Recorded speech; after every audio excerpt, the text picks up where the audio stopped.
Wine and Crime contains graphic and explicit content which may not be suitable for some listeners. Listener discretion is advised.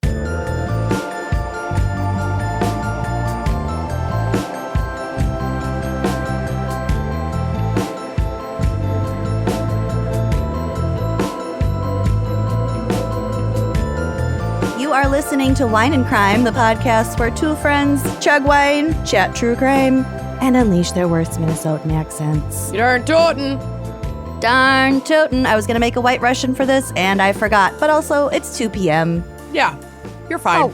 I'll wait. You got time. I've got time, and I'm Lucy. And I got high, and I'm Amanda. I am chipping away at this giant joint that we got in California. Oh, my God. It's not one of the dipped in oil and rolled in keef ones, so I won't die. It's called cereal milk. It's a hybrid. It's very delicious. But I swear that a lot of the ones we got were in flavored papers. They're so tasty. Mm-hmm. It literally, when I took it out of its tube, I was like, it smells like cereal milk. Yeah, that's dangerous. How do they do it? I don't know. Those Californians. They're amazing. Anyway, hi. Hi. As we record this, it wasn't that long ago that our Spotify Wrapped came out. Mm-hmm. Oh my God. Our thank you video? Our thank you video. We have to explain. It's... I mean, go get. We were in California and our... For Spotify a work event retreat. Shout out Millie. Hi, Millie. She had been bugging us for weeks, rightfully so, because we need it. She's like, hey guys, gentle nudge about that Spotify rap video. Mm-hmm. We were like, yeah, we'll be together the day that it's due. Would have been the day we flew to California. In true us fashion, we're going to do it the day it's due. Yes, we did it the day it was due. We were in the pool. It was about 40 minutes after we left the weed store. Thank God you put an alarm on your phone. Otherwise, we would have completely forgotten about it because we got back from the weed store. At least I would have, because we got back from the weed store. I lit one of those dipped and rolled bad boys. That's what I'm saying. There was about 30 minutes where I had to get out of the pool, sit in silence, wrapped in a towel, and just press on my face and speak to no one. Yes. Hannah was from across the way, are you okay? And I'm just trying to put my thumbs up, but not stop pressing on my face. Why? I should upload that picture of you. So all that to say, right before that hit, was so not on planet Earth when we recorded that video, and then we watched it back. It was so funny. And we're sobbing, laughing because it's so stupid and ridiculous. So you're welcome, and I'm sorry. Here's the moment when I was like, I went too far. When you were like, I should get out of the pool. I should get out. I had my nerds gummy clusters. Sensory overwhelmed. I have to get out of the sun. I can't do this. I can't. God, that was a fun trip. That photo was taken 15 minutes after we recorded that video. So you can see in the video how together I appear. You could tell I'm high as shit. But I'm functioning, and then 15 minutes later, it's that picture. I'm clinging to life in an inner tube, and then I got out. Can I also just note that the end of that video, when we both just float separate ways, that was completely improvised. We didn't plan that. We just locked brains, and we both just started doing it. And Lucy's idea to just appear from behind me. It worked too well. I feel like it happened so fast. You got to go back and watch it again, because it's worth it. It's so fucking good. Anyway, hopefully... We'll share it on social media. We'll just share it. Mm-hmm. God, it was funny. Okay, so that is the background of our Spotify Wrapped video. And today we have a very special pick. Oh, no. This topic was chosen by Debbie Whitehouse. Hi, Debbie. Who happens to be a Leo. Oh, look out for Debbie. Look out for Debbie, because today we're covering Leo crimes. Leos are crazy, man.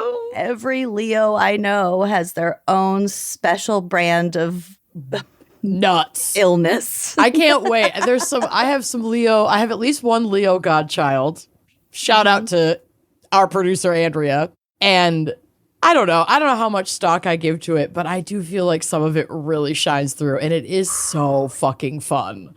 It's funny. Oh, it's so funny. So yes, watching Andrea's kiddo grow up and see some of that Leo energy coming through, it has been such a treat because I'm not her mom, so I can enjoy it from afar. Yeah. Can you imagine raising a Leo child? No. My God. No, I can't. And I'm saying this, I want to say this at the top. Our best friends are Leos. Blortney's a Leo and Scott is a Leo. Blortney and Blot. Yep. Blot. And they're definitely not the same kind of crazy. No. But they're None both of us crazy. No. Well, we're not Leos. I'm a Libra and I'm fucking crazy. You're a Cancer and you're fucking crazy. Yeah. My sister is a Scorpio. Dude. Bro, we had a Libra. No wonder we could not fucking stand each other when we were children. Yeah. Libra, Scorpio. Yeah. And she was a bitch. Yeah, but you deserved it. I fully deserved it. I fully deserved it. I own it. I own it now. Lisa Rinna style. I own it now. At the time, I was a victim only. You were a pill. This is not justice. Well, you were a little sister. Yeah. It's your job to be a pill. Oh, had to be. But my God. Jagged little pill. I truly was and am. Mm-hmm. But yeah, so we're talking Leo crimes today. Leo crimes, and I'm sure Andrea, our production manager, will have a lot to say to me after I explain astrology to you. Oh, she's going to learn so much from you. No, Andrea is literally has like a PhD in this shit. She knows so everything. Oh, it's like intuitively. It's incredible. Yes, she will like text us privately to be like, heads up, you know, the sun is in this. Neptune is in reverse. Is in Pluto. So, and your birth chart is exactly this. So you might want to keep an eye out for like this specific day, and then come that day, all hell breaks loose. When June was born, she made me a multi-page, beautiful PDF of a whole birth chart for her. Mm-hmm. Didn't it include a calendar for that year too? Oh no, I think she made me a calendar for the year, 1 year that had important dates associated with my birth chart. It was so fucking cool. God. Yeah. I want one. I know. Andrea's incredible. Anyway, okay, we love shout you, out to Andrea, modern maven. Yes, my modern maven. She's got a YouTube. She's got TikTok. She's got all sorts of fun things to check out. Mm-hmm. Modern maven. That was an organic plug. Hit her up. Get a little support your local witch. Support your local witch. Okay. I'm excited for Leo crimes. Let's get going. Amanda, what is our wine crime pairing? Well, our fan picker, Debbie, likes her tequila. So she requested something with tequila. And, you know, I've done a lot of tequila drinks over the years, but I feel like they're, for the most part, pretty classic. Like stuff that you think of off the top of your head when you think of a tequila cocktail. So I wanted to look for lesser known tequila cocktails, and boy howdy did I fucking find one. And I'm gonna be honest, she's a little work. Okay, it's not crazy. It's not like the red pilled crimes with like making your own gummy. It's not. I'm never doing anything like that again. That was insane. That's a manic episode that turned into a cocktail recipe. Not my cocktail recipe or my manic episode, but we did benefit from it. So it's not that level of work, but it is a little bit of work, and like it sounds so fucking good. And if you have some winter parties or events still to come this season, honestly, like well into February, this cocktail will make you the frickin' belle of the ball, okay? It's also a batch cocktail. Like the recipe calls for making it in a pitcher, so it's perfect for parties. And on the website, I got it from Patron's website, you can even adjust the servings, and it will change the like ounce calculations fucking for you on their website. Oh God, the future is now. The future is now. So it could not be easier for them. They literally hold your hand through the whole thing. So this is called a Pom Pom Punch. Oh, cute. You could up the servings. The recipe I'm going over is for 10 servings. So like a full pitcher of the cocktail, but you could bump that up easily to like, you could measure out how many pitchers are in your punch bowl and bump that up, and then this will change the numbers for you. So it's really, really, really easy. So the ingredients are Patron Reposado, a bottle of red wine, and they do recommend Pinot Noir, pear brandy, orange juice, ginger beer. Jeez. And then you're going to want to have fresh oranges, fresh pears, fresh apples, and whatever other seasonal fruit you want, because you're going to slice them, and you'll do like orange wheels. You'll do pear slices and apple slices. You can slice them really thin. Like those are kind of your garnish, but it's almost like a sangria with Patron Reposado. In this, I think the ginger beer balances out the sweetness of like pear brandy and orange juice in such a nice way. Good. It sounds so fucking good, and it's really colorful and beautiful to be appropriate for holiday season, but it's not a specific holiday taste punch. Like you could make this year round. This would be an amazing Valentine's party cocktail, making Pom Pom Punch. So you take 8 ounces of the Patron, a bottle of red wine, 9 ounces of pear brandy, 8 ounces of orange juice, and 2 ounces of ginger beer. And you put all of that into a pitcher and just stir it with like a nice wooden spoon. Then you pour it over ice. You can put some of your preferred fruits in it if you'd like to, or you can keep all your sliced fruit on the side and put like a little bit of fruit in the bottom, your ice, pour in your drink, and then garnish it with an orange wheel. And you don't have to muddle anything. This sounds, yeah. Doesn't the it hardest sound thing will so be cutting good? up the fruit. Yeah, the prep is really the only work that it is that you're like if you're doing it for a party, you're slicing a fuck ton of fruit. But you can make that process if it is going in a punch bowl, you could literally just put all the fruit in the punch bowl with your Pom Pom Punch, and then people just ladle it into their glass over ice, and you're not doing any garnishing. So it might be a little bit of prep up front, but I think it makes such an awesome tequila-based party cocktail. Yeah, that sounds fun. We're for surezies making Pom Pom Punch the next time we're together, because this sounds de-fucking-licious. I could make it for June's birthday party. But I won't be there. But you still could. Well, this will be the practice round. Yes. And then That'll I be can great. make any necessary adjustments. So it'll be perfect for you. Great. So that's my recommendation. And Debbie, I hope you've either had a Pom Pom Punch or you're going to make one now. Either way, I want to know. Make one, Debbie. I want to know how it goes. All right. Let's take a break to hear a quick word from our sponsors. Unless, of course, you are a member of Wine and Crime Uncorked, which is a fun little subscription platform where you get access to these episodes in your feed ad-free. We also send out a link for ad-free video. We have extra bonus content every month. We have monthly happy hour live streams that are so freaking fun. It's such a fun way to get to know you. And becoming an Uncorked subscriber is really like the best way to show your support for our show. We literally cannot keep doing this show without the support that we receive from our subscribers. So not to go all NPR member drive on you, but I hear them when they're saying, this is how we survive. Yeah. We get it now. We understand. Yeah. So come join us. Join us. It's the new year. You might have made some resolutions. And guess what? Sometimes making those resolutions is like holding up a mirror. Yup. And you're just going to want to do better. You're going to want to feel better. And you might start asking some real questions like, how can I take better care of myself this year? Like actually. Like substantially. What would make me feel lighter or more grounded or be more productive? Or what can I do that would actually improve the way I move through my day? If that speaks to you, you're not alone. For many of us, that answer includes taking care of our mental health.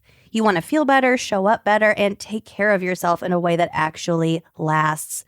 But the moment you try to start therapy, everything tends to get complicated. It can be really hard to find a provider who takes your insurance, is compatible with you, is helpful, and most online platforms aren't able to help with the insurance thing specifically. So you end up paying a high out-of-pocket rate or getting locked into an expensive subscription. It's just hard to maintain. It just compounds. It makes things sometimes worse than they started. So taking care of yourself should not be that complicated. And this is where discovering Rula becomes part of your self-care. This year, take care of yourself with Rula. Rula partners with more than 100 insurance plans, bringing the average cost down to only $15 per session, which makes therapy feel actually realistic and attainable and sustainable. So we're not trying to encourage you to get into that like burst of new year energy and try something that you can't actually stick with all year long. We want to find something that is going to really hold your hand. You're going to get licensed in-network care at a price that finally makes sense because you're using benefits that you already have. And when you're trying to make real changes this year, the right therapist really matters. Like Lucy said, it can be hard to find someone that's compatible with you. And many platforms match you with just whoever is available next, which like, great, I'm glad you're getting me in quick, but I do have specific needs. And so if you're getting me in quick and it's somebody that can't actually connect with me on that level, it's not really going to be helpful. But Rula takes your goals, your background, and your preferences into account to create a curated list of therapists who actually fit the work that you want to do. And that is how self-care becomes progress. There are no wait lists, no endless searching. You can find someone who is accepting new clients often as soon as tomorrow, which is life-changing for a lot of people. And Rula checks in throughout your care. So it's like having that accountability buddy. You're not just starting the year with a plan. You're giving yourself support that stays with you throughout 2026 and beyond.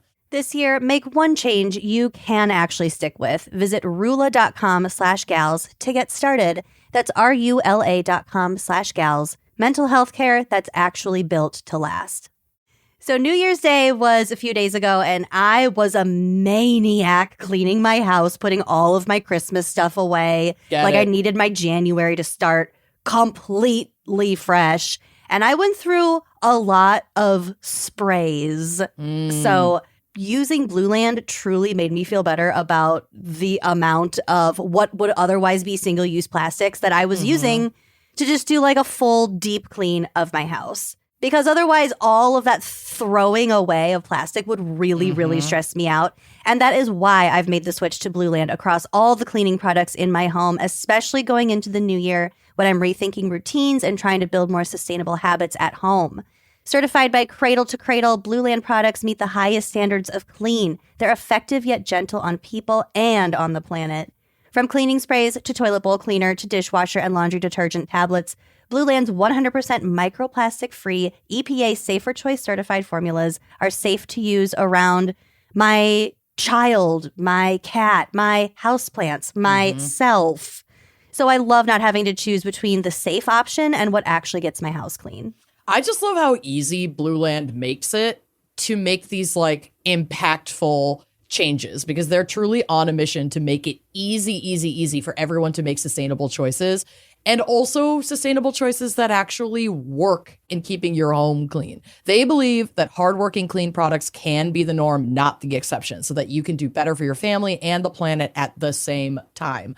I am obsessed with all of the Blueland products. I did a nice little cleaning for hosting some friends for New Year's Eve, and it was like a joy. I went to like just clean the bathroom and use all my Blueland products. I'm using the toilet tabs. I'm using the sprays. I'm refilling the soap dispenser. And then I was like, why not do the 10 other things that are on my list? Because I have all of my beautiful products out and my house smells like a dang spa.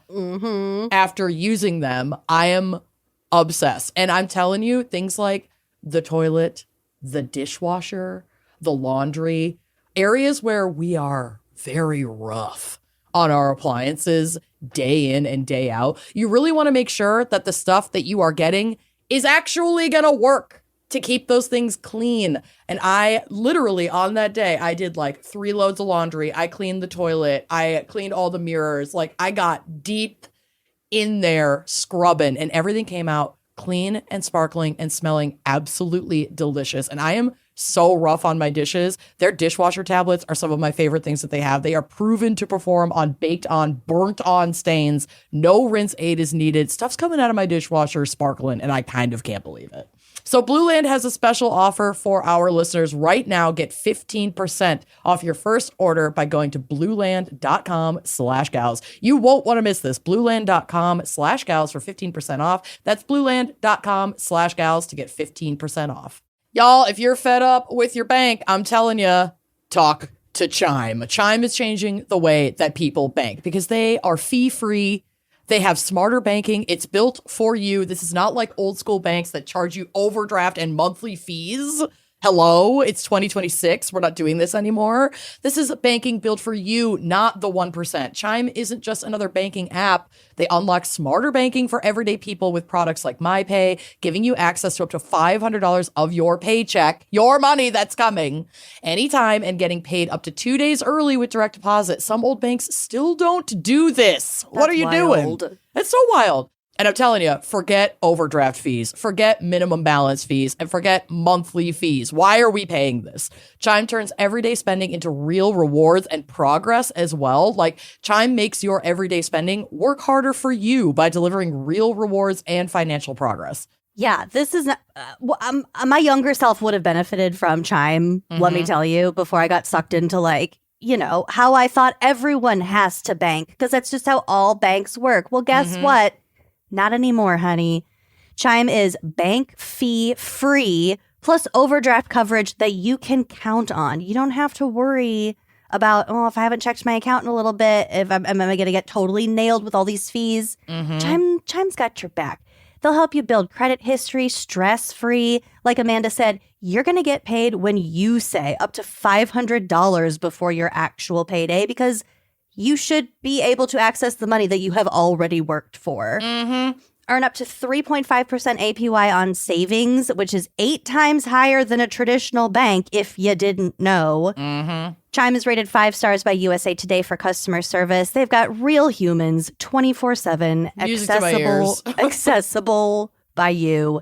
It is the new way to build credit history with your own money and get rewarded every single day.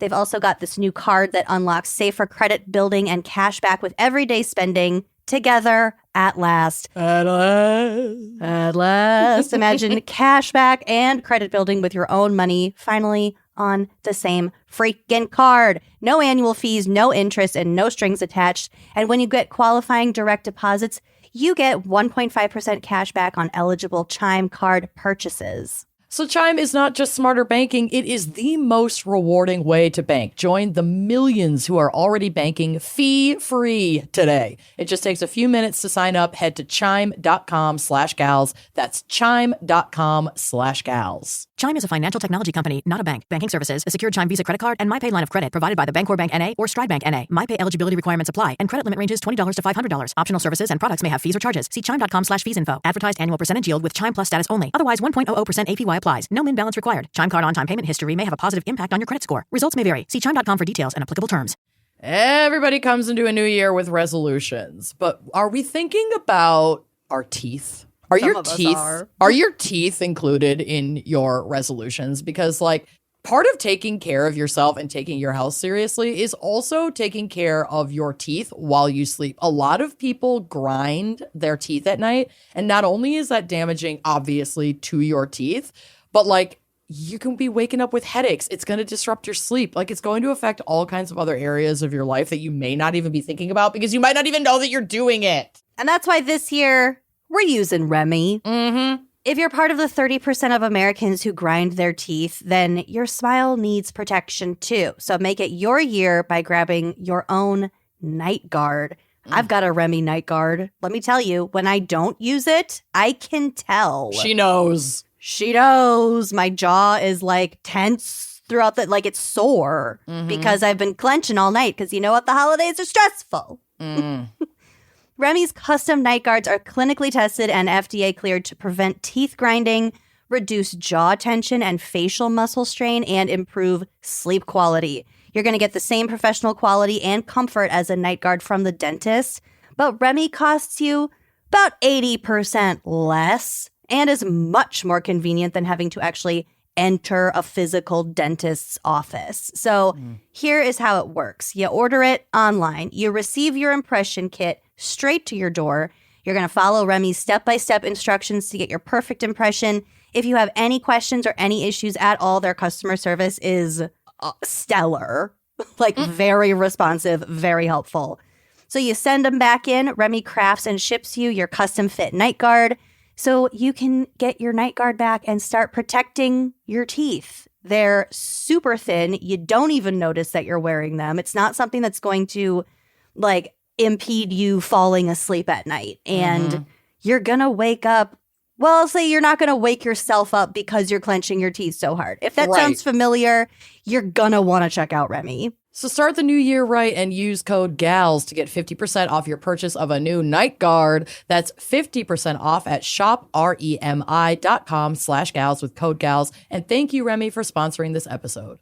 All right, Lucy, what are you going to teach Andrea specifically about the Leo astrological sign? The Leo mind. The Leo mind, body, and soul. Well, just to start off by saying, while astrology is not supported by really any science at all, I will not be indulging in empirical evidence today. This is only anecdotal. We're having fun. Zodiac stuff. Just hell yeah. Lighten up. Everybody needs to calm down. Just fucking relax. So in astronomy, not astrology, astronomy, this is the only science I will be referring to. Leo is the zodiacal constellation, learned a new word, lying in the northern sky between Cancer and Virgo at about, and I don't know what this means, Andrea would, at about 10 hours, 30 minutes right ascension and 15 degrees north declination. Yeah, those are like probably just sky coordinates. Well, yeah, but I don't understand the 10 hours, 30 minutes, but it doesn't matter. Yeah. I don't need to understand it. It's not my lane. That's where they are. Find it or don't. I don't care. I don't care. Its brightest star is called Regulus, which is Latin for little king. Oh. It might also be called Alpha Leonis. So I found a picture of the actual Leo constellation. I think it's so silly looking. It looks like a run over coat hanger. What? I just feel like I only ever associate it with the like beautiful drawings that you see in like tarot and astrology. Yeah. I know why you think that. Yeah. It's kind of loosely has a lion outline. It's funny to see the actual constellations that we've like learned about in not only science, but also like Greek mythology and all kinds of other shit. And then be like, how on earth did you get that little clump to in your brain look like a fucking lion? I love your creativity. Oh my God. He's so alert. So okay, go look at my photos again, and you can see the Leo constellation. It just looks like a run-over coat hanger. Oh, yeah, it does look like a run-over coat hanger. I appreciate that they connected it, because otherwise I would have no idea. Yeah. Thanks for the stars. Yeah, thanks for the star clump. It looks like a really bad, like, Trojan horse costume design. Well, you can see why they dubbed it a lion. Sure. So in astrology, now we're going to the meat and potatoes. Leo is the fifth sign of the zodiac, considered as governing the period from about July 23rd to about August 22nd. Okay. This year, 2025, it was July 22nd to August 21st. So they scooted it up by a day, and we'll kind of get to why. Its representation as a lion is usually linked with the Nemean lion, who was slain by Hercules as part of the 12 labors and that he was forced to do as a penance for killing his wife and children. That's not in the Disney version. No. Zero to Hero. Sure isn't. And familicide.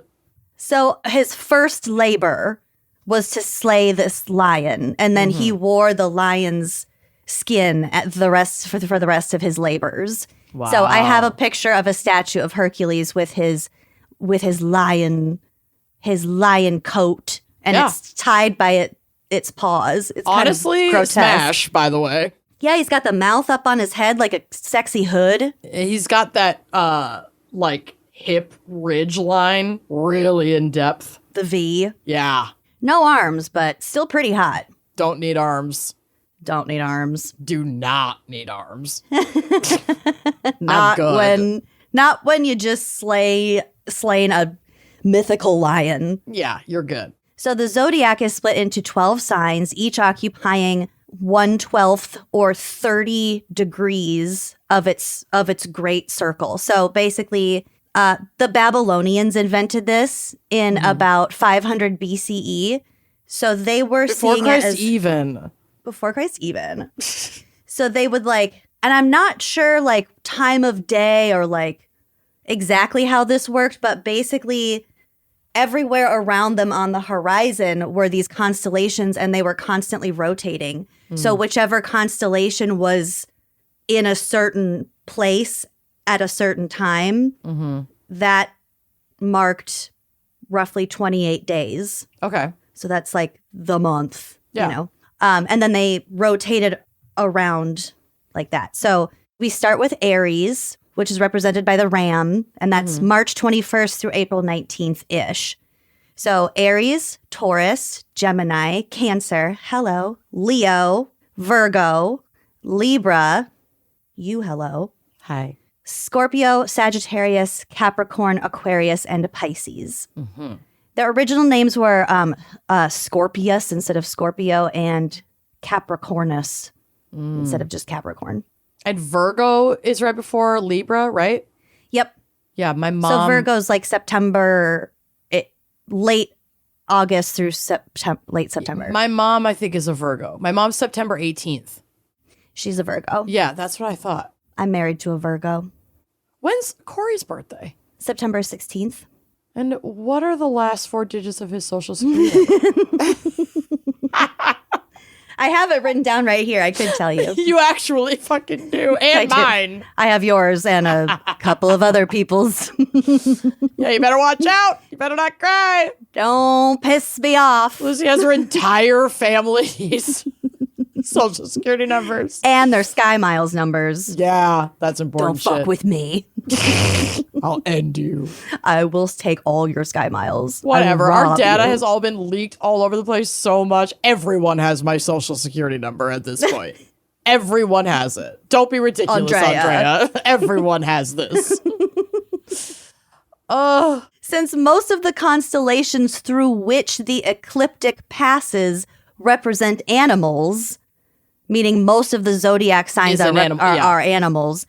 So the Greeks called it zodiakos kyklos, or circle of animals, Oh, or ta zodia, the little animals. cute. I like that. Yeah, so that's where we get the word zodiac. It's Cool. the Greek interpretation of what the Babylonians invented. So, as I was saying, like most things, the zodiac is not perfect. And here's another tongue twister of a quote from Encyclopedia Britannica. Because of the precession of the equinoxes, which basically means a wobble of Earth's axis over a roughly 26,000 year period, Yep. the constellations have shifted eastward so that the dates of the zodiac signs no longer correspond to the astronomical constellations in which the sun actually appears. I remember when we had to do, meaning just the world, did a shift of some of the dates, and people who then were kind of punted out of their zone were fucking freaking out. Really? I don't remember that. Freaking out. It was really funny. For example, the astrological dates for Aries are March 21st through April 19th, but now the sun is actually in Aries from April 19th to May 14th. So it's scooted back by a month. It really shifted. The constellations are also irregular in size and shape, and therefore the sun doesn't necessarily spend exactly 1 month in each constellation. Right. Because they're not mapped out. They're fucking stars in the sky. They're not perfect. And they're also, the constellations themselves are 3-dimensional to some degree. For example, the sun spends only November 23rd through 30th in Scorpio. So the true Scorpio window is actually only a week long right now. Wow. The sun even passes through an entire constellation that isn't even a member of the zodiac. And that constellation is called Ophiuchus. And that's from November 30th to December 18th. So technically June is this Ophiuchus. This different sign that they just kind of lumped in with. It's a different sign that the sun isn't in any of the other 12 signs during this period. Wow. So they've assigned that period to a constellation called Ophiuchus. Interesting. I'm probably not saying that right. Isn't that weird? That's so weird. Yeah. So imperfect, ever-changing, still interesting. And again, we're not talking about science here, so who cares? Lighten up. Well, where the sun is science. I'm saying, like, I it know what doesn't you're matter. saying. We get it. Don't tell Andrea. I'm giving it some credibility. In a 2022 poll, 27% of Americans said they believe in astrology. And then that percentage was even higher at 37% among people under the age of 30. So lots of like Gen Z, Gen Alpha getting into the astrology. I mean, it would make a lot of sense. You're in such a like period of discovery of self in that time. And you're looking for fucking answers and guidance. And you're like in your 20s and you have no fucking clue what you're doing. And none of the world makes sense. So Nothing makes why sense. not Why dive not into entertain astrology? This? Yeah. Yeah. And you connect with what you connect with and And you you're make in. sense of what you fucking can. We are It's not hurting anybody. tenuously linked Yep. to this plane. If you're interested and you aren't aware of CoStar, that's a good astrology app that I got a lot of this information from. Is that the one where you can like hold it up to the sky? I think you can do that. I love those. Okay, so Leo is a fire sign, and it also has a fixed modality. And so, are you familiar with modalities? Not really. So their modality is basically the energy that they put out into the world acts as a stabilizing force. Got it. So there are 3 modalities. The first one, you could say, are cardinal. And this modality, they kind of kick off a new season.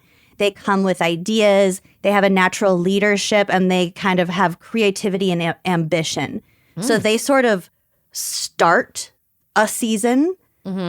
And then the fixed modality is in the middle. Fixed modalities, they stabilize, they maintain the energy, and they kind of build on it. They solidify things in the middle.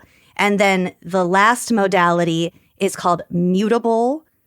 And mutable modalities prepare for change. They are transformers. They represent flexibility and adaptability and open-mindedness. So Okay. each modality, these modalities are connected to the seasons. So I think it could be like spring would have a cardinal modality, the first one, then a fixed modality, and then the mutable modality. And then the next season would start with a cardinal, a fixed, a mutable, and then a cardinal, a fixed, a mutable.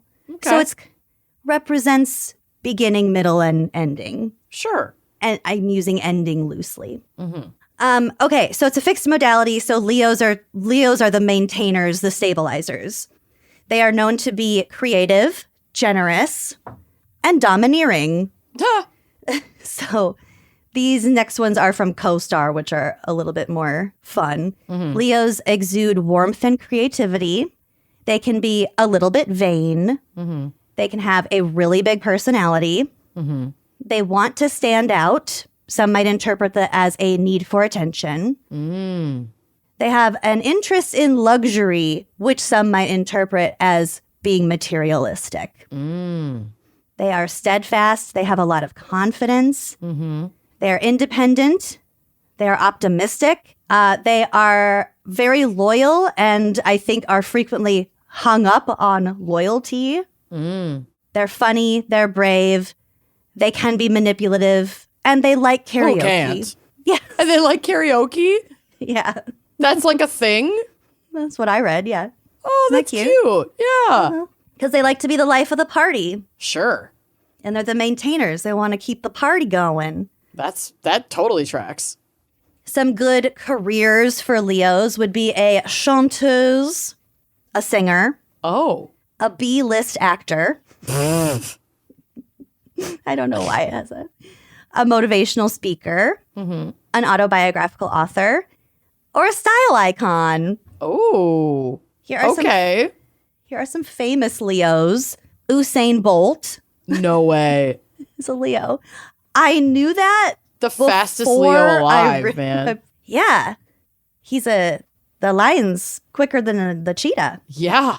Not really. A cheetah's way faster, I think.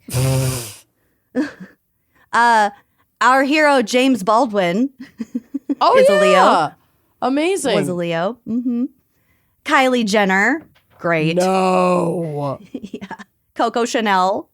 What? Kate Bush. Oh, running up that road. Mm-hmm. Whitney Houston. Oh. And Charlie XCX. No way. What a fun crew. Yeah, that'd be a fun blunt rotation. Yeah. For real. Smoke weed with James Baldwin. Oh my God. That's heaven. James Baldwin. Okay, out of these people, Whitney Houston and James Baldwin. Top of the list for sure. Honestly, like I'd throw Kate Bush in there too. It would probably be James Baldwin, for sure. Whitney Houston. There's no way I would ever pass up an opportunity to be in her presence. And maybe Charlie XCX. She'd be fun. They're just vastly different, even if just for the accent. But such an interesting person. Mm-hmm. And I would just sit quietly and enjoy. That would be fun. What a magical life that would be. Incredible. You'd be out Leo'd for sure. Oh, yeah. Well, I don't think I have like much Leo in my birth chart at all. No, I don't know. It's all in my CoStar app. Mm-hmm. Okay, so I really wanted to find some solid stats on like homicidal Leos, or how much more likely statistically Leos are to be murderers. Sure.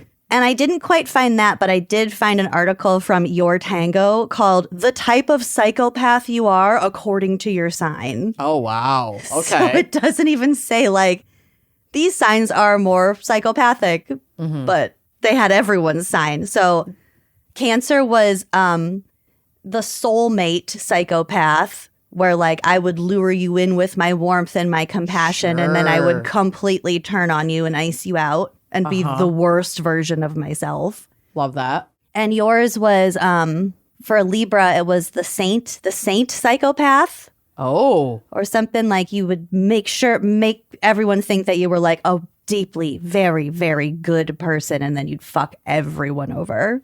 Oh no. Wait, but 100%. I know. I felt very seen. Oh, I feel sick at the thought. Mm-hmm. But if it were all gonna go down, if I was just gonna tear it all down, and go full evil mode, just lie. That's what I do. That's what I always do. Mm-hmm. Okay, so the article starts out by reminding us, firstly, a psychopath is defined as someone who acts in amoral and antisocial ways, who lacks the ability to love or to establish meaningful personal relationships, is self-centered to the extreme, and never learns from experience. Mm-hmm. If you were a psychopath, you probably wouldn't care that you were a psychopath. Like Jax Taylor. Yes. Okay, so the Leo psychopath was the climber psychopath. So this type of psychopath is always at the top of their work and social circles. However, while they may be charming and likable at work or parties, they terrorize their own family members. These psychopaths are often extremely intelligent and gifted in their chosen fields. They demand total control, and they manipulate others to further their goals. They're suspicious, paranoid, and have no social consciousness. Oh, that gives me chills. I know. That's terrifying. These are the kind of psychopaths that make a fantastic first impression, but after working with them for a while, their coworkers begin to discover how unreliable, impulsive, and vindictive they really are. Is Ted Bundy a Leo? I don't think so. Let me see. Ted Bundy. Sag. Okay. He's a Sag. All right. Okay, if the social climber makes a mistake, they always make sure that someone else gets blamed for it in typical Leo fashion. Oh my God. What is this from? That article? An article called Your Tango. Or from a site called Your Tango, which I think is like, it's kind of like Cosmo. you know? I'm obsessed. This is so cheeky and funny. Mm-hmm. It's kind of mean. Yeah, but I appreciate, though, that it's like, what type of psychopath are you according to your sign? So every sign is going to be mean and terrifying. Oh, yeah. Yeah, I appreciate that. I'll send you the link so you can read exactly how you're a fucking psychopath. I want the full Libra shade. Yeah. Need it. Because what you pulled felt rough and real. I don't think you are a psychopath, though. No, I don't think I am either. You care too much. At times, yes. Mm-hmm. But I feel like that's so creepy in alignment with, like, you know, I do try to very much live my life within my value system. Mm-hmm. And to see, like, the psychopath version of me just burning it all down by just using it for my, for my own personal gain, or to steal money from people, or, just to do really awful, horrible things is, like, just so creepy to think about. That's seeing your shadow self. Yes. Some famous Leo murderers. Elizabeth Bathory. Okay, Pamela Smart. That's Pam, right? There's something about Pam. I don't think her last name is Smart. Who's Pamela Smart? Well, she's a murderer. All right, Pam Smart. Elliot Rodger, the fucking... Who's that? The fucking guy with the manifesto who killed all those women in California on the campus. Oh, yes. Mm-hmm. Oh. Jordan Vandersloot, who definitely killed Natalie Holloway. Holloway. I said hallway. And Luca Magnotta, we've covered don't him. Fuck with cats guy. Yeah. I mean, we haven't covered him, but I know we've talked about that. We've talked about that. Yeah. Ugh. Okay, so the last thing, and Amanda, the reason I was 5 minutes late to hopping on this call is because at the last second, I found this guy. Mm-hmm. And it sounded a little bit familiar, but this particular article, so I found this guy because he was a Leo. I was Googling like Leo murderers or something. Yeah, that's how I found my guy. Yeah, so I started reading this one particular article. It didn't ring a bell at the time, but in my head, I was like, this man, he's like hitting all the Leo personality traits. Yeah. So I thought that was really fun to look at this case through that lens. Also, when I looked through our files later, after I had already copied and pasted this whole article, Amanda, you did cover this guy in unconventional methods. Oh, wait. Not the acid guy. Mm-hmm. No, he was so gross. He would like dump it all over his yard and shit. Yeah. But the way I won't read this whole article. It is from the History Press out of the UK, and it's written by Gordon Lowe. And I'm giving Gordon all the credit because I just copied and pasted this because I just had to like at least skim it and look at him like as a Leo, and also just like revisit this horrible case. So John Hay, he lived in England. That says, if you were a friend of his and rich, the chances that you would end up with a bullet in the back of your head and your body dumped into a vat of sulfuric acid were high. Yeah. His theory was that if there was no body, then there was no crime. Yeah, and wouldn't he like target old rich ladies too? Yeah. This talks about his last victim primarily, but some things that stood out to me as far as like him being a Leo. This says his crimes fueled a life of luxury. You have the materialistic. Living in an expensive London hotel, driving fast cars, and having his suits made in Savile Row. To his friends and future victims, he was a man of culture and taste, eager to treat you to afternoon tea or an evening drink in his hotel. Great first impression. Generous. Good first impression. And maybe take you up the road to a concert at the Royal Albert Hall until he knew you well enough to talk to you about your finances, the properties you owned, and where he might find your savings. Yep. He'd flirt. He'd flirt to get in your skirt. And all he ended up getting into was your bank account and you into your sludgy grave. Yeah. This guy was a fucking psychopath. For so sure. crazy. And that picture, the photo of his suit, I labeled it Jesus Christ. Yeah, on the drive. I know. I saw that. I had that picture in my case. So when I logged in and I saw this, because you had things in the wrong folder. I know I did. I was like, I've seen this image before. Yeah. Yeah, it's crazy. He wears that like gas mask thing and then the gloves and With the big, tube. like long, like butcher's apron, That like the heavy rubber apron and the long rubber gloves. And this photo, it is his exact outfit and his stuff that he wore, and that's a police officer wearing it to for demonstrate. Evidence. Yeah. Dude, so fucking gross. So It fucking reminds gross. I me- bet it reeked too. Yeah. What's the show on HBO with Matthew McConaughey? And there's different. True there's 3 Detective? different seasons. Yeah, True Detective. Yeah. One of those seasons, I think the first one, that one of the bad guys was wearing just that Something similar. that Ugh. gas mask and like gloves. Yuck. Ugh. Yuck. Okay, so we're gonna revisit this. He was always a little vague about how he made his money, and the explanation that he was a civil engineer and an inventor seemed convincing enough. He even had a small workshop down in Crawley, where if he really liked you, he might take you to discuss business deals.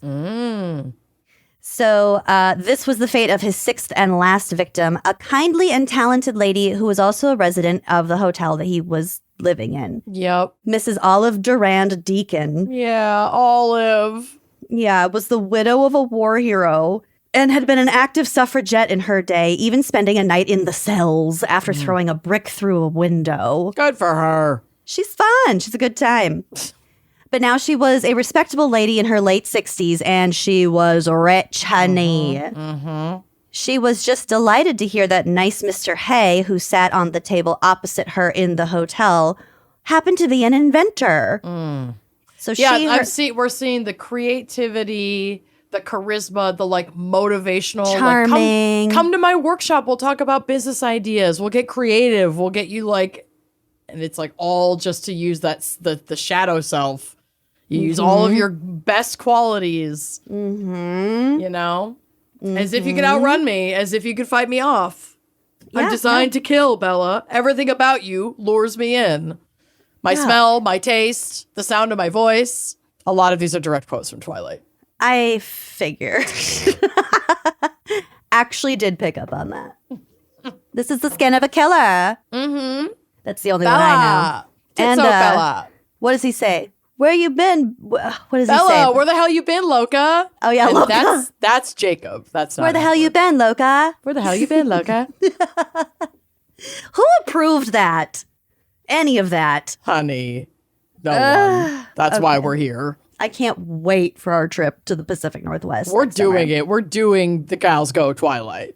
We have to. It's done. In my head, it's happening. Okay, so sweet Mrs. Olive, she was like, oh, I have an invention too. She had an invention to produce and patent artificial fingernails. Yep. She had a little press-on idea. She sure did. This was 1949, after all, in the post-war period when women wanted a bit of glamour. So Mr. Hay was like, yeah, you should come down to my workshop. That sounds great. And Yeah, I'll then help no you one work on this idea. And then no one ever saw Olive again. When Mrs. Durand Deacon appeared to have vanished off the face of the earth, her friends and family were desperate. But it was John Hay who took her best friend to the police station to report her missing Olive. Very confident, very bold. But the police sergeant, who was a lady, became suspicious of Hay's jaunty manner, and the investigations showed he'd sold off Mrs. Durand Deacon's jewelry in the past few days and even had her fur coat cleaned. It was at the dry cleaners. So when they came to search through the rubble in the yard behind his workshop, an observant pathologist spotted what he recognized as a couple of human gallstones. Yeah, that didn't dissolve. Yeah. And also a false set of teeth that belonged to Mrs. Olive Durand Deacon. So in the workshop, they found a large metal drum, and beside it, several containers of acid, a wartime revolver, and gloves with an apron splattered with acid. So Hay confessed to her murder and also another 5 murders. Yep. And he's like, yeah, I took that gun from one of my earlier victims. And I'd shoot them, and then I would melt their bodies in metal drums filled with acid.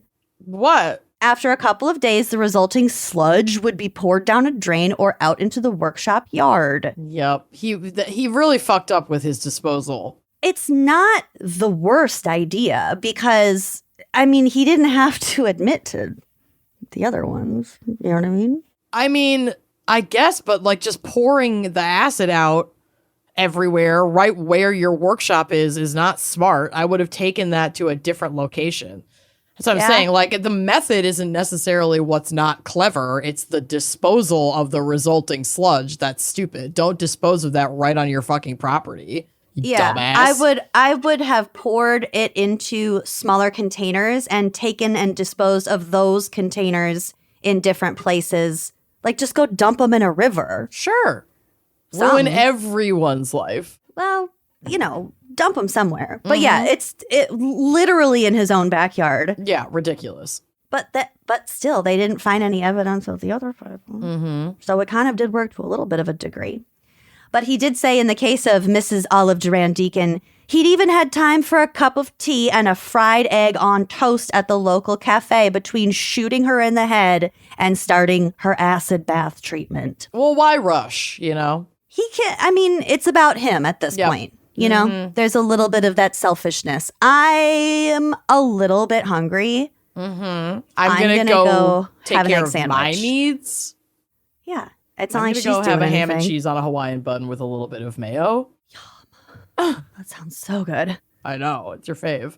He also at one point claimed that his motivation was wanting to drink their blood. So he would like nick their neck and then drain some blood and then drink that. But they had no evidence other than him saying that. So he probably was just looking for an insanity plea. Hayes' last few days were spent making sure he would go down in history as a vampire who had perfected a way of finding his victims, and that using his forgery skills to put their money into his own bank account didn't really even have much to do with it. He wanted to be like, no, I'm a vampire. It wasn't about the money. It was the blood. I wanted the blood. The money was just a bonus. He wanted to be in all the newspapers. He wanted to be famous. He wanted to be the center of attention. Classic Leo. He would have his barber come into the prison to cut his hair and only stopped receiving visitors when he had to start wearing prison clothes. Vanity. He also welcomed Madame Tussauds into his cell on the afternoon before his execution, and they took a life mask of him. And they put it up the day after his death, even wearing the clothes specially chosen and donated by Hay himself. Meticulous in his eye for detail to the last, he asked the prison governor if he might meet the hangman first to check and make sure that he'd gotten his weight right. As he explained, his sprightly walk suggested a man of less weight than he was, and this should be taken into account when calculating the drop on the gallows. He wanted to make sure that it was going to snap his neck right away. Right. Yeah. I don't want to dangle there. That's fair. The detail-oriented, another very Leo trait. Yeah. To the point of getting like obsessed with a detail that like ultimately doesn't really matter. It's like, you're gonna die. Yeah. It's just very, very controlling, needs to control everything. So they have the gloves and the apron on display, or at least they did at the Museum of London. And yeah, he was put to death on August 10th, 1949 at Wandsworth Prison. His arrogance knew no bounds, and his grasp of the law was flawed. But he did a lot of damage. He did a lot of damage that was horrific. And he balled for a minute. He was balling for like a while, yeah. A couple of years. Yeah, at least. Yeah. So, you know, I'm not saying this, listen, I'm not endorsing it. I'm not saying it was worth it, but like he got a taste and then he flew too goddamn close to the sun. Tale as old as time. It really sounds like he would never have been caught, or if even like people wouldn't have even suspected him until Olive and her fingernails. Yeah. That's so sad. I Poor know. Olive. God bless her. Okay. Well that done. is my segment. We got to know a little bit more about Leos and maybe how they might get creative and domineering when it comes to homicide, serial killing. Yeah. All right, let's take a quick break to hear a word from our sponsors, and we'll be right back with my little case. Love. If you're starting the year with a wardrobe refresh like we are, Quince has got you covered. They've got luxe essentials that feel effortless and look polished. You're gonna look amazing, honey. Mm-hmm. They're perfect for layering, mixing, and building a wardrobe that truly lasts. Their versatile styles make it easy to reach for them day after day. You're always going to feel fresh and put together. Y'all, Quince is the best. They have all the staples covered. They've got soft Mongolian cashmere sweaters that feel like designer pieces without the markup. I wore one to a hockey game last night. And like, because I can actually care for it like a normal person, I wasn't like scared of spilling beer cheese on it, which I didn't. But it's like pieces that are elevated and amazing, but that hold up, can be washed, can be laundered, can be worn. And so you're not afraid to wear them. You will actually you'll live in these pieces. They've got 100% silk tops and skirts for easy dressing up, perfectly cut denim for everyday wear. I'm wearing a pair of Quince jeans right now. They are so comfortable and so cute. You're sitting down in jeans. It's incredible. I'm sitting down in jeans, and I'm telling you right now, everything is buttoned and zipped. Oh, I didn't even unbutton, and I'm comfortable. Their wardrobe essentials are crafted to last season after season, and I know you've heard us talk about the coats, but we're gonna keep talking about the coats because their Italian wool coats are such standouts. They are beautifully tailored. They are soft to the touch. They're built to carry you through years of wear, not just one season. So really investing in these pieces that like don't even feel like that much of an investment because the price is so reasonable and the quality shows in every single detail. I'm talking the stitching, the fit, the fabrics. Every piece is thoughtfully designed to be your new wardrobe essential. And like everything from Quince, each piece is made with premium materials in ethical, trusted factories, then priced far below what other luxury brands charge. I'm not going to wear a $600 cashmere sweater to a hockey game, but I will wear my $50 cashmere sweater and look like $600, baby. Refresh your wardrobe with Quince. Don't wait. Go to quince.com/wine for free shipping on your order and 365-day returns. Now available in Canada too. Woo! That's QUINCE.com/wine to get free shipping and 365-day returns. Quince.com/wine. What if I told you that tossing and turning all night and waking up sore could be the result of sleeping on the wrong pillow? Sounds too good to be true? Hear me out. Coop Sleep Goods pillows are designed for every type of sleeper. Side, back, stomach, and everything in between. They adjust to how you sleep, keeping you supported and comfortable all night. And right now, new customers get 20% off site-wide. From new parents navigating sleep schedules to wellness-minded sleepers focused on recovery to grandparents exploring new hobbies, Coop helps everyone sleep better and wake up actually feeling refreshed. There's a lot waiting for you tomorrow. Let Coop help you show up feeling rejuvenated and ready to go. Get 20% off your first order and try Coop risk-free with the 100-night sleep better guarantee at coopsleepgoods.com/comedy podcast. That's COOP sleepgoods.com/comedy podcast. Do you have $10,000 or more in credit card debt? Maybe you're even barely getting by making minimum payments. With credit card debt hitting record highs, National Debt Relief offers real debt relief solutions for people struggling to keep up. These options may reduce a large portion of credit card debt for those who qualify. You don't need to declare bankruptcy, and you may be able to pay back less than you owe, regardless of your credit. National Debt Relief has already reduced the credit card debt for more than 550,000 consumers. So don't wait. If you owe 10, 20, or even hundreds of thousands of dollars in credit card debt, you can now take advantage of this financial debt relief as the cost of living increases. To find out how much you could save, visit nationaldebtrelief.com. That's nationaldebtrelief.com. Okay, so my case is short because there's not that much information about it, but it was a Leo killer that I had not heard about. And then I did a little bit of looking on, like, when I searched his name, there was a Reddit thread about this case. And the comments piqued my curiosity, which we're going to get to, because I agree with a lot of the comments about this case. And I'm curious what you think. So I was going to dive in.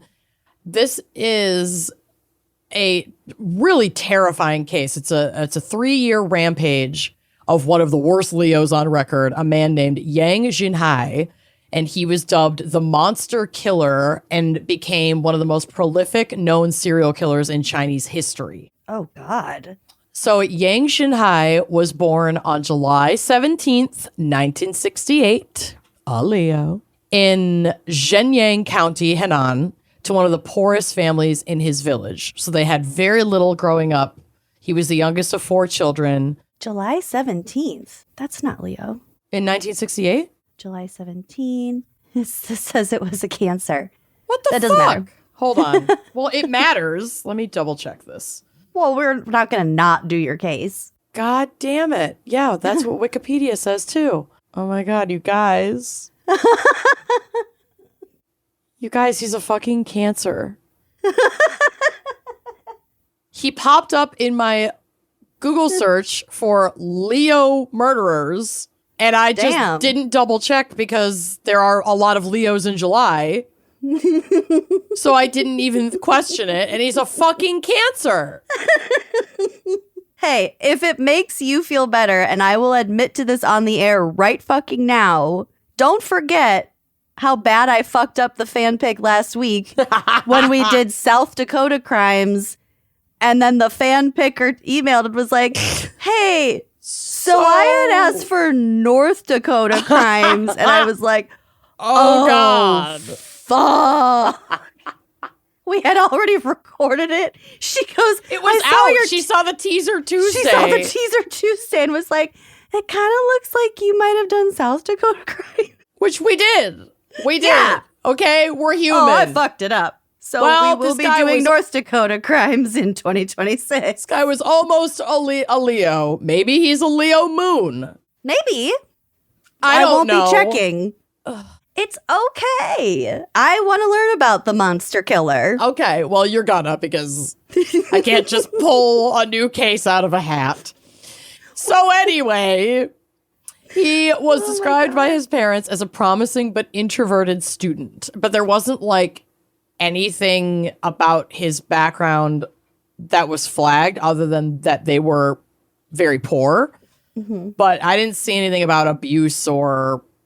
But again, there's very little known about this person, or like very little shared. And we'll kind of get to it. He dropped out of school in 1985 at the age of 17 and refused to return home, choosing instead to travel throughout China, working as a hired laborer. Yang spent much of his downtime writing, and he apparently filled up pages of notebooks with stories about murder in fictional locations and scenarios of his own design. After leaving home, he didn't keep in touch with his relatives. Very few people knew where he was living or where he was working or eventually like what he looked like because he left town at 17 and then like most people just didn't see him again. Yeah. He bounced between provinces, staying invisible in a country of over 1 billion people. Oh my God. It would be so easy to disappear. Yeah.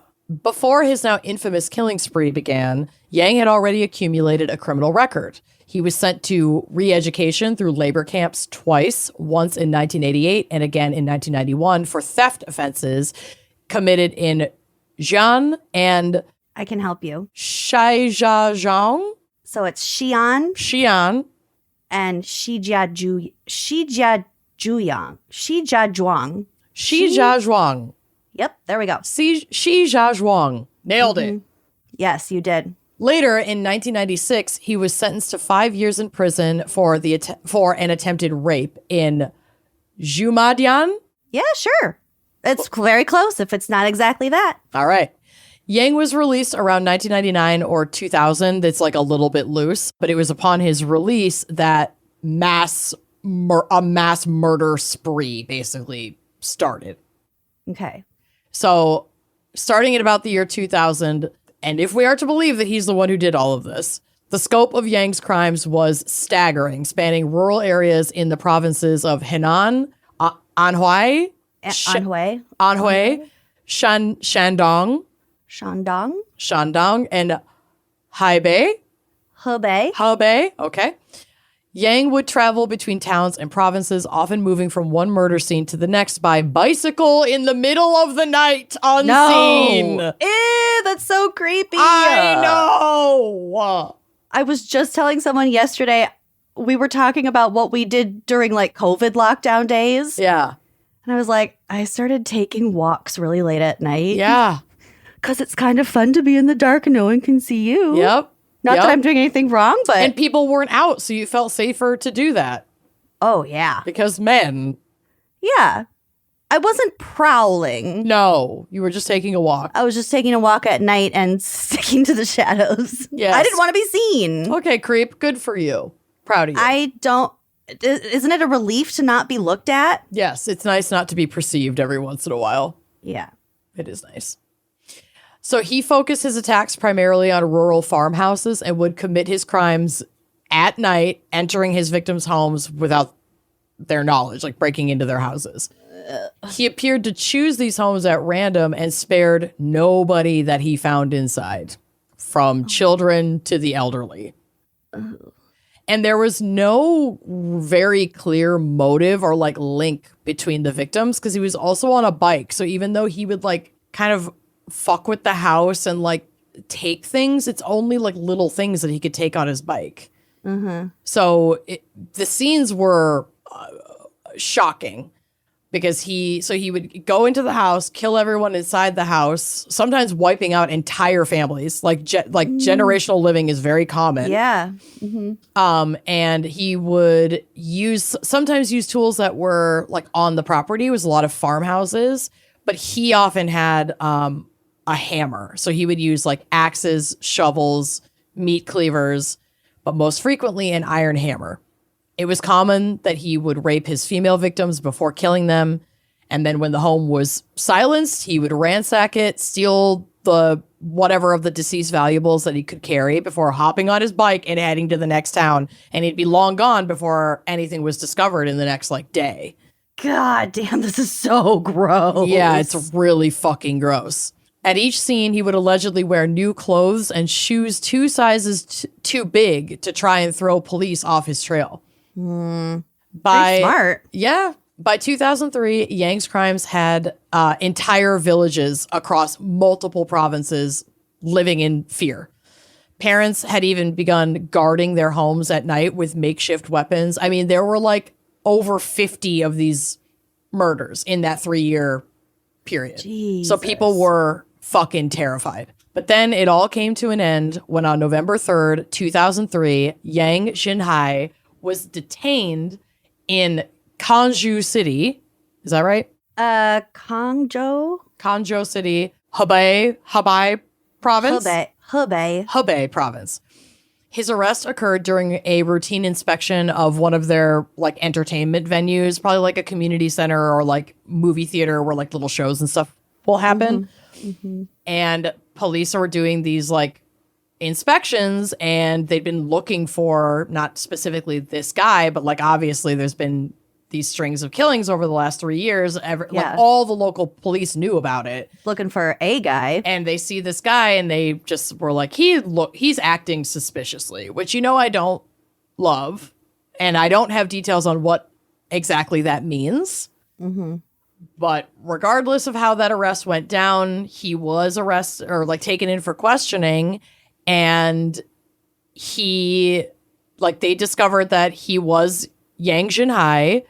And I guess he had been a suspect in a couple of other crimes and murders in other provinces. So they apprehended him. They questioned him. They like take his DNA and he confesses to everything. They match his DNA with evidence found at several crime scenes. And reports indicated that if Yang had not been caught, he had planned to continue his murder spree, moving to the next city of Tianjin. Yeah, Tianjin. And then potentially to Beijing, the capital. So he was like making his way through these, you know, smaller provinces, but then they were escalating in population. So he had started in these really rural places, but he was like making his way toward the capital and potentially escalating his like pool of victims. Jesus. The reason behind Xinhai's senseless killing spree is still unknown. Some believe he was driven to anger after a failed relationship, while others claim he simply murdered for sport. According to China Daily, one policeman said, quote, he committed crimes merely to hurt society. Yang Jinhai himself offered a cryptic explanation, as reported by the BBC on the day of his execution in 2004, when he said, quote, "When I killed people, I had a desire. This inspired me to kill more. I don't care whether they deserve to live or not. It is none of my concern. Society is not my concern." Oh, wow. Chilling. A true Leo. So Leo cancer coded, right? So Leo.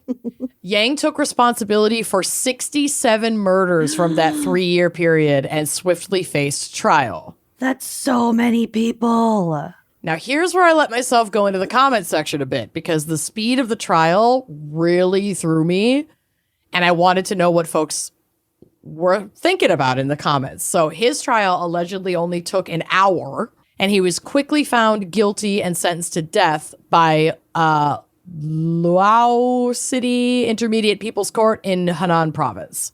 Okay.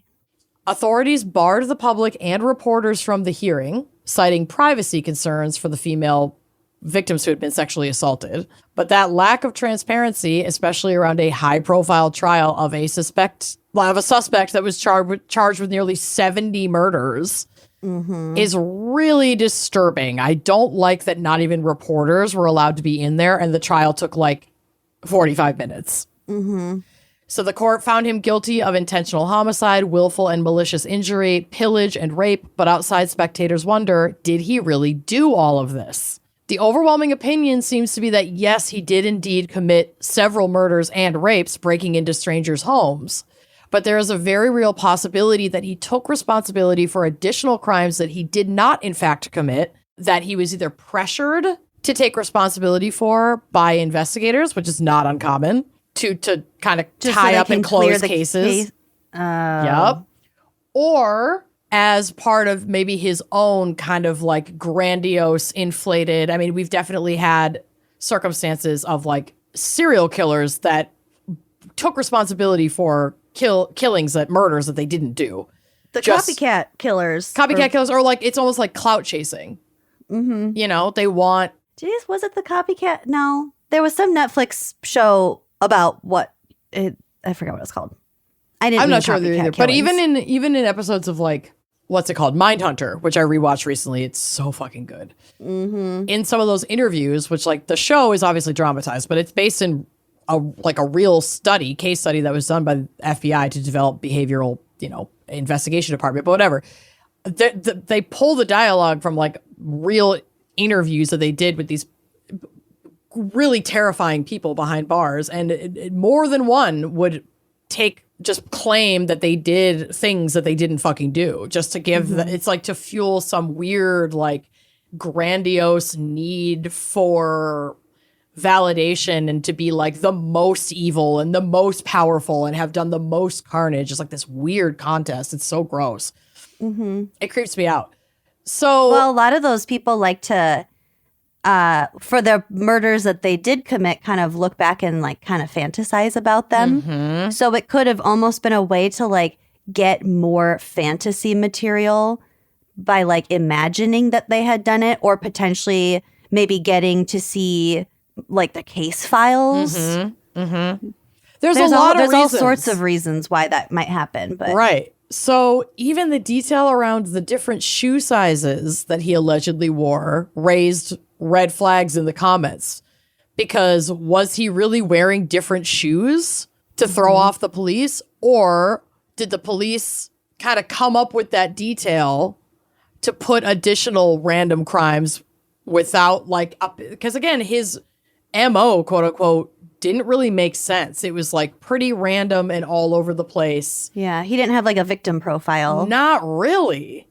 So there's a possibility that like, while yes, he did do, I mean, it's understood that he did do many crimes in that time period, that there are others that were kind of pinned on him to just be like, you know what, it's close enough and we want to close these cases. And this guy is horrible anyway. And he's not fighting us on it. So, why not? And that's not uncommon in the U.S. justice system. We've seen that in cases we've covered by, the police and investigators. It's not like, we love to point fingers of corruption abroad. It's, and I think China also gets like a lot of, negative press for reasons that are both legitimate and also inflated by Western racism. But like, this is not unique to China. Like, the U.S. justice system has done shit like this many times. We're pretty fucking corrupt too. 100%. And it's like, it's hard to care about corruption when it's against somebody who has like murdered and or raped potentially up to 67 people. But like, that's insidious in and of itself, because then it's like, well, if we can get away with it if we can just demonize this person. So, you know, again, I'm not saying that he's a good dude and that he didn't do this. I'm saying it's completely plausible because the scope of his impact is so massive within 3 years on a bicycle, not getting caught. That I could absolutely, after nobody knew where he was, Right.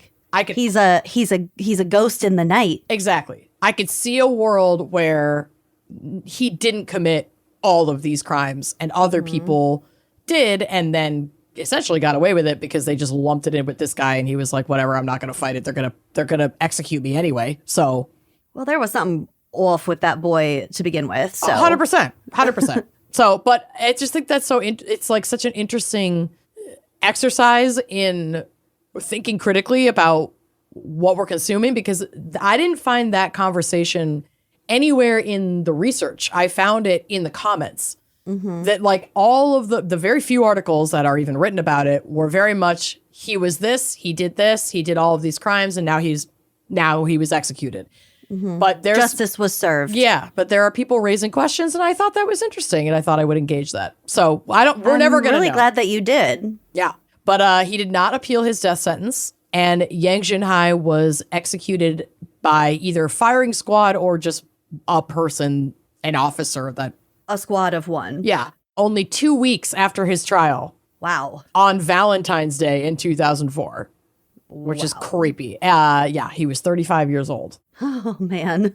Isn't that chilling, though? Like, even if any small portion of that happened, which is pretty understood that it did. The bicycling through the night, the stopping at farms and using common farm equipment to violently beat people to death. And he would like get new clothes, and then I guess sometimes he would like ditch his last brand new outfit that he had just used to commit the crime, and like a weapon in like a creek. Oh, so that's how they were like kind of tracking, like stringing them along. But then he'd get all new clothes, and they, you know, like didn't find other weapons, and it was like shit that came from the house. And yeah, it's just so fucking, the idea that somebody could silently bicycle into your it's so gross. In the shroud of darkness, I can't. Oh no, it's so gross. So yeah, that's my Leo. God damn it. I'm exhausted. I hadn't said something, Andrea would have. I know. I'm glad we caught it. I'm glad you caught it, and I confess to it. Caught it. So sorry. Don't be sorry. Debbie, I hope you'll forgive me for truly misunderstanding the assignment. Debbie, I hope you liked this episode, and I hope you have all of the positive qualities, the many positive qualities that Leos possess. I'm sure you do.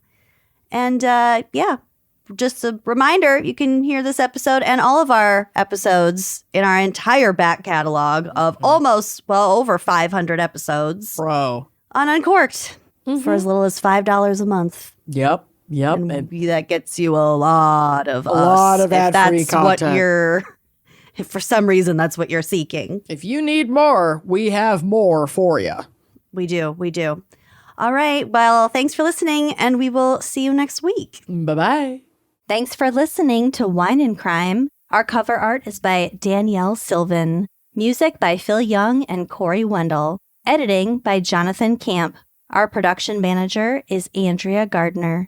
For photos, sources, and other resources, head to wineandcrimepodcast.com. You can follow us on all the socials at Wine and Crime Pod. If you'd like to show your support and get access to all sorts of wine-fueled bonus content, check out our premium channel at wineandcrimepodcast.com/uncorked. Cheers!